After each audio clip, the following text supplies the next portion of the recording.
سمجھا کہ عمر مسلمہ کا المیہ ہے.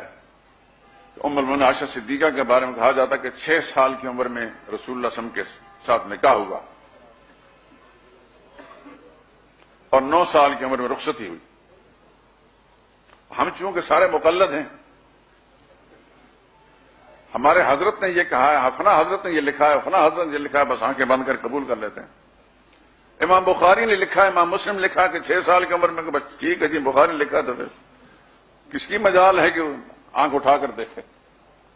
اس کا منفی اثر یہ نکلا کہ جتنے بھی خاکے رسول اللہ صلی اللہ علیہ وسلم کے خلاف یورپ کے اندر، مغربی دنیا کے اندر شائع ہوئے ہیں، ان روایات کا سہارا لے کر انہوں نے رسول اللہ صلی اللہ علیہ وسلم کی ذات پر کیچڑ اچھالا ہے. حالانکہ یہ روایات راوی کا بیان تھا، رسول اللہ کا فرمان نہیں تھا. اس بات کو نوٹ کر لیں آپ. ایک راوی کا بیان ہے، راوی سچا بھی ہو سکتا ہے، جھوٹا بھی ہو سکتا ہے، راوی کا حافظہ کمزور بھی ہو سکتا ہے، لیکن رسول اللہ کا فرمان غلط نہیں ہو سکتا. بخاری کی روایت اور مسلم کی روایت ایک راوی کا بیان ہے، رسول اللہ کا فرمان نہیں ہے.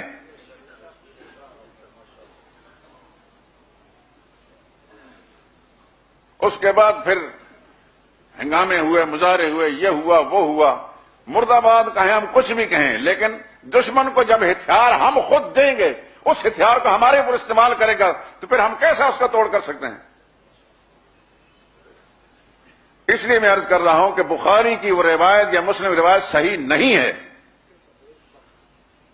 ایک قرآن کی کسی بات کا انکار کرنا کفر ہے، کسی راوی کی کمزور بات کا انکار کرنا کفر نہیں ہے.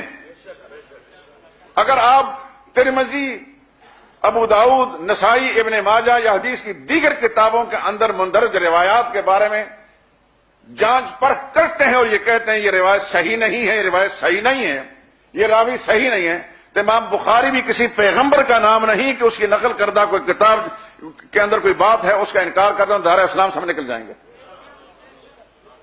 احترام ہے امام بخاری کا، لیکن امام بخاری رحمت اللہ تعالی علیہ اس زمانے میں نہ پریس تھے، نہ حقوق محفوظ کرنے کا کوئی مسئلہ تھا. صدیاں درمیان میں گزر چکی ہیں. اصل روایت محققین نے تحقیق کر کے بتایا 16 تھی، 2.5 اڑا دی اور 1 چھوڑ دی.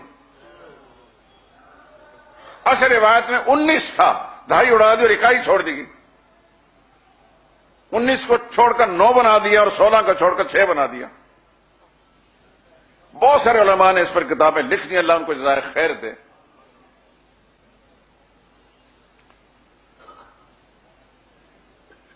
تو کب نکاح ہوا؟ عائشہ صدیقہ کی عمر کتنی تھی؟ اس سلسلے میں چند باتیں ابھی عرض کرتا ہوں، پھر انشاءاللہ زندگی نے ساتھ دیا تو آگے عرض کروں گا.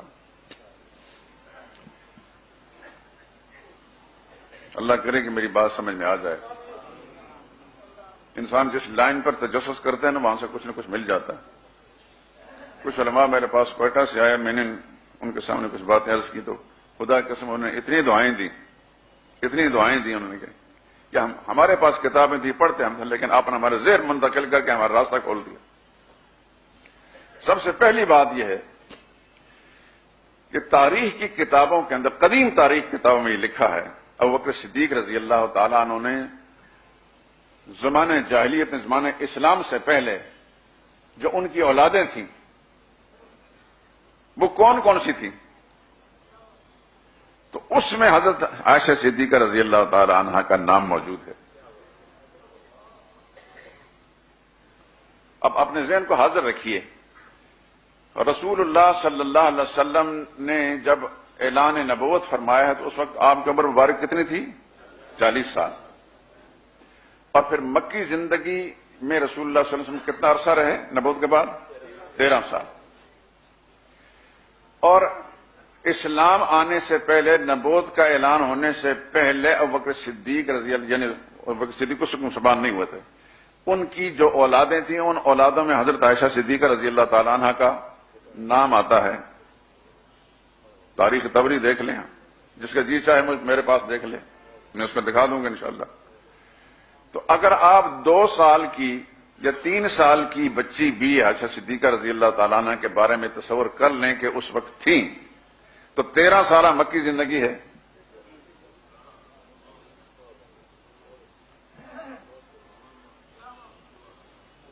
تو عائشہ صدیقہ رضی اللہ تعالیٰ عنہ حضور صلی اللہ علیہ وسلم کی زوجیت میں آتی ہیں تو کتنے؟ 16 سال کی. ایک بات، ساری حدیث کی کتاب میں سارے مورخین نے، تذکرہ نگاروں نے لکھا ہے ابو بکر صدیق کی بڑی بیٹی،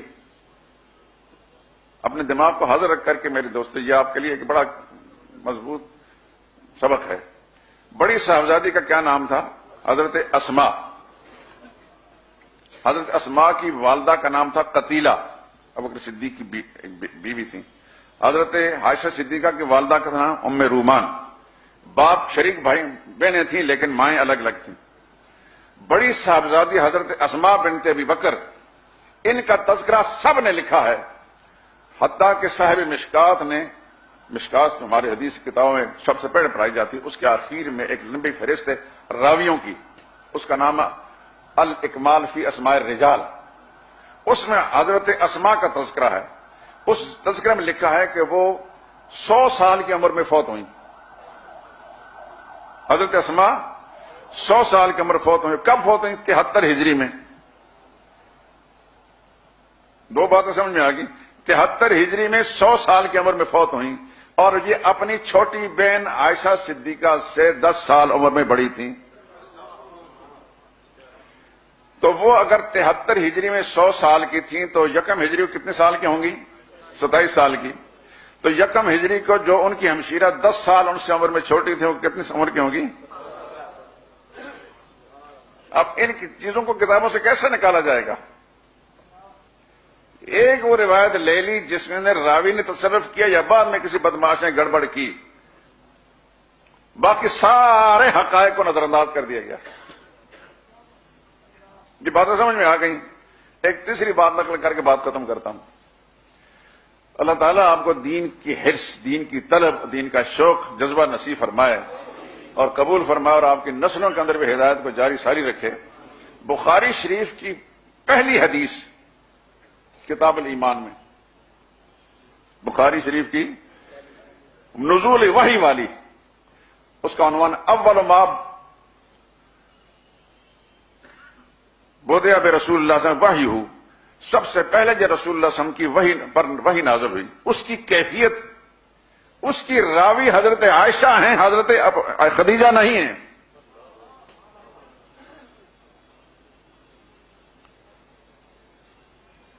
تو 40 سال کی عمر میں رسول اللہ صلی اللہ علیہ وسلم پر وحی آئی، تو وحی کی کیفیت کون بیان کر رہا ہے؟ حضرت عائشہ بیان کر رہی ہیں. وحی کی کیفیت کوئی دوسری زوجہ، حتیٰ کہ حضرت خدیجہ بھی بیان نہیں فرما رہی. میں نے بتایا نا کوئٹہ کے گانوں کو میں نے بخاری کھول کر میں نے یہ میں پڑھے وحی کیفیت. میں نے کہا راویہ کون ہے؟ کہتا ہے. میں نے کہا سوچیے. تو مجھے اتنی دعائیں انہوں نے دی.